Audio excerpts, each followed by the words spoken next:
రంగారెడ్డి జిల్లా హయత్ నగర్ డివిజన్ పరిధిలోని బంజారా కాలనీ బంజారా భవన్లో రిపబ్లికన్ పార్టీ ఆఫ్ ఇండియా జిల్లా ముఖ్య కార్యకర్తల సమావేశం హయత్ నగర్ డివిజన్ బంజారా కాలనీలో ఘనంగా నిర్వహించారు. ఈ సమావేశాన్ని ఆర్పీఐ పార్టీ రాష్ట్ర ప్రధాన కార్యదర్శి తొంట బాబు ఆధ్వర్యంలో ఏర్పాటు చేశారు. ఈ కార్యక్రమానికి 2 తెలుగు రాష్ట్రాల RPI party incharge major Chandrakant, Telangana రాష్ట్ర ఆర్పీఐ పార్టీ అధ్యక్షులు ప్రొఫెసర్ గాలి వినోద్ కుమార్ ముఖ్య అతిథులుగా హాజరయ్యారు. ఈ సందర్భంగా ప్రొఫెసర్ గాలి వినోద్ కుమార్ మాట్లాడుతూ, తెలంగాణ రాష్ట్రంలో బడుగు బలహీన వర్గాల ప్రజలు ఎదుర్కొంటున్న సమస్యల పరిష్కారానికి ఆర్పీఐ పార్టీ ఎల్లప్పుడూ ముందుంటుందని అన్నారు. రాష్ట్ర ఎస్టీ సెల్ అధ్యక్షులుగా కైలాష్ నాయక్ ను నియమించినట్లు సమావేశంలో ప్రకటించారు.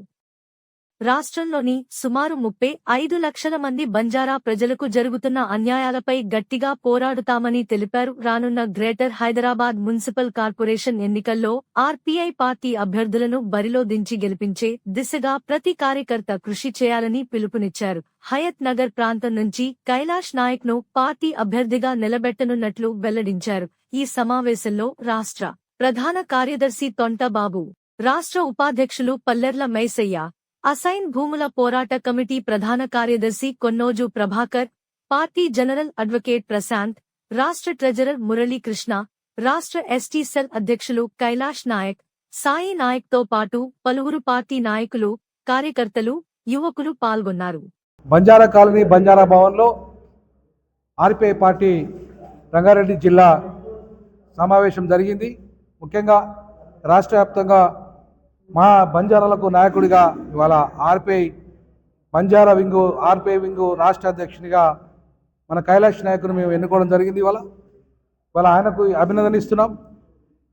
తెలంగాణలోని 35 లక్షల మంది బంజారాల పక్షాన ఆర్పీఐ పార్టీ పనిచేస్తుంది. రానున్న రోజుల్లో ఖచ్చితంగా 12 సీట్లలో ముఖ్యంగా 8 సీట్లు బంజారాలను గెలిపించే బాధ్యత మేము తీసుకుంటాము. ఎందుకంటే జనాభాలో ఎస్టీ జనాభాలో హైయెస్ట్ జనాభా కలిగిన బంజారాలకి ఇవాళ రాజకీయ ప్రాతినిధ్యము ముఖ్యంగా రావాల్సిన అవసరం ఉంది. ఇవాళ ఈ ప్రభుత్వంలో బంజారాలకి తీరని అన్యాయం జరుగుతున్నది. బంజారాలకి వాళ్ళకి సరైన ఇండ్లు ఇవ్వడంలో కానీ, వాళ్ళకి రాజకీయ అవకాశాలు ఇవ్వడం కానీ, అలాగే బంజారాలకి వాళ్ళకి రాజకీయ పదవులు ఇవ్వడంలో కానీ, కార్పొరేషన్ పదవులు ఇవ్వడంలో కానీ, వాళ్ళకి భూములు ఇవ్వడంలో కానీ అన్ని రకాలుగా బంజారాలకి తీరని అన్యాయం చేస్తూ ఇవాళ ఆదివాసుల మధ్య బంజారాల మధ్య ఈ రాష్ట్ర ప్రభుత్వం కొట్లాట పెట్టిస్తున్నది. కానీ ఎట్టి పరిస్థితుల్లో ఆదివాసులు బంజారాలు మాకు బాబాసాహెబ్ అంబేద్కర్ వారసులుగా మాకు 2 కళ్ళు, వాళ్ళకు ఖచ్చితంగా కలిపి రేపు రానున్న రోజుల్లో ఆర్పీఐ పార్టీ అధికారంలోకి రాబోతున్నది.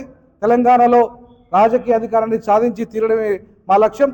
ఎవరి జనాభా ఎంతో అన్ని రంగాల్లో, అది ప్రైవేట్ రంగమైనా ప్రభుత్వ రంగమైనా భూమి అయినా ఏ రంగమైనా సరే అన్ని రంగాల్లో జనాభా దామాష పద్ధతిలో పంపిణీ న్యాయాన్ని అందించడమే ఆర్పీఐ పార్టీ. బాబాసాహెబ్ అంబేద్కర్ మనవడు స్థాపించిన RPI party Bhimrao Ambedkar party లక్ష్యం. ఆ లక్ష్య సాధనలో భాగంగా ఇవాళ ఏపీ తెలంగాణ ఇన్ఛార్జి మా నాయకుడు ఇవాళ ఇక్కడ ఈ పార్టీ ఎస్టాబ్లిష్ కావడానికి మూల కారకుడైన మా మేజర్ చంద్రకాంత్ గారి నేతృత్వంలో రానున్న రోజుల్లో జిహెచ్ఎంసీలో మేము పాదయాత్ర చేస్తాం. బలంగా చాలా పెద్ద ఎత్తున జిహెచ్ఎంసీలో మేము మేయర్ అవసరం అనుకుంటే మేయర్ పదవిని కూడా కబ్జా చేసే దిశగా మా యొక్క కార్యాచరణ ఉంటుందని ఈ సందర్భంగా తెలియజేస్తా ఉన్నాం.